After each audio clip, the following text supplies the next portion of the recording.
Seja bem-vindo ao podcast MG Familiar. Um podcast sobre temas pertinentes que nos fazem refletir e frequentemente com implicações para a prática clínica. E damos as boas-vindas ao nosso anfitrião, Professor Carlos Martins.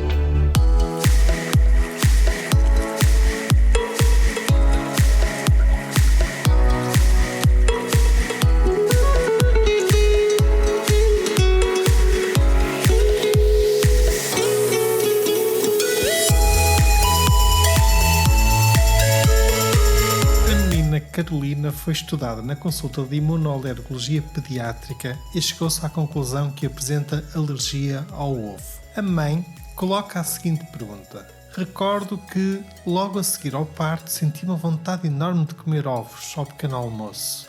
Na primeira semana comi um todos os dias. Acha que é por isso que a Carolina tem alergia, doutor? Neste contexto, colegas, será que a ingestão materna de ovos durante o período neonatal precoce afeta o risco de o bebê desenvolver alergia ao ovo? Caros colegas, este quiz vem a propósito de um artigo publicado em julho do ano passado na JAMA Network Open. Trata-se de um estudo realizado no Japão, multicêntrico, que tentou responder à seguinte pergunta clínica: a ingestão materna de ovos durante o período neonatal precoce afeta o risco de o bebê desenvolver alergia mediada pela imunoglobulina E ao ovo?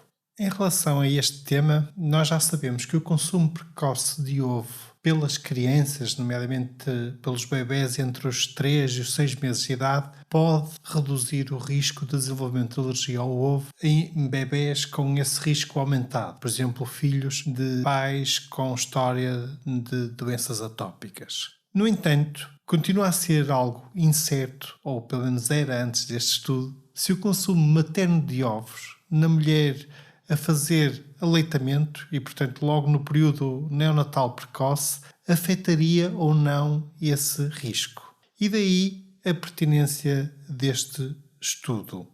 Os autores realizaram um ensaio clínico randomizado, tentaram identificar recém-nascidos saudáveis, mas com um elevado risco de desenvolver alergia alimentar com base no facto de terem pelo menos um progenitor com uma doença alérgica diagnosticada clinicamente. Por exemplo, dermatite atópica, asma, alergia alimentar, rinite ou conjuntivite alérgica. Foram então incluídos 380 pares mãe-bebê no estudo, que foram aleatoriamente alocados no grupo de consumo materno de ovos, em que a mãe consumiu um ovo cozido inteiro diariamente nos dias 0 a 5 após o parto, ou então no grupo em que a mãe não consumiu ovos nesse mesmo período. O marcador, ou outcome primário, foi a verificação da existência de alergia ao ovo aos 12 meses de idade. E essa alergia ao ovo foi definida como um nível positivo de IgE específica do ovo, ou então uma prova alimentar oral positiva. Os indivíduos que avaliaram os resultados permaneceram mascarados para as atribuições do grupo de alocação, ou seja, não sabiam se o resultado que estavam a avaliar se eram de crianças filhas de mães que tinham ingerido o ovo ou das mães que não tinham ingerido o ovo.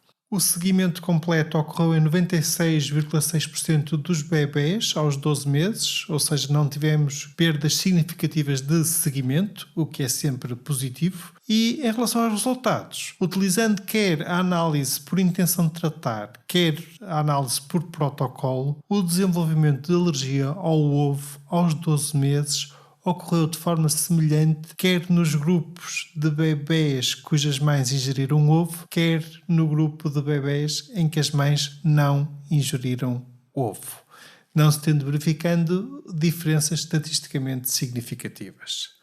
Da mesma forma, também não se registaram diferenças entre os grupos no desenvolvimento de outras alergias, nomeadamente alergia ao leite ou ao trigo, ou então a verificação de eczema. Em conclusão, este estudo não encontrou qualquer efeito do consumo materno de ovos durante os primeiros 5 dias após o parto no desenvolvimento de alergia ao ovo em bebés amamentados aos 12 meses de idade.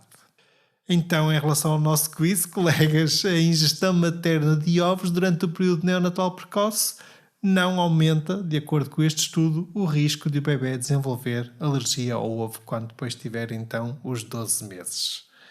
Caros colegas, recordo que estamos num período com inscrições abertas para um novo curso, o curso sobre Medicina Geral e Familiar, o curso MGF+ 2024, um curso que desenhamos de uma forma muito interessante, com tópicos pertinentes, quer para os internos, quer para os orientadores de formação, por isso contamos com a vossa participação. E já agora uma outra sugestão, enviem-nos um áudio com uma sugestão para o nosso podcast. Podem enviar o áudio pelo Instagram ou pelo Messenger do MG Familiar e tentaremos integrar alguns dos vossos áudios em episódios futuros do nosso podcast. No áudio, deixem por favor o vosso nome, a especialidade, o local de trabalho e peço-vos que não excedam os 60 segundos. E desde já, muito obrigado. Muito obrigado também por nos ouvirem. Fiquem bem, continuem bem. Até ao próximo episódio.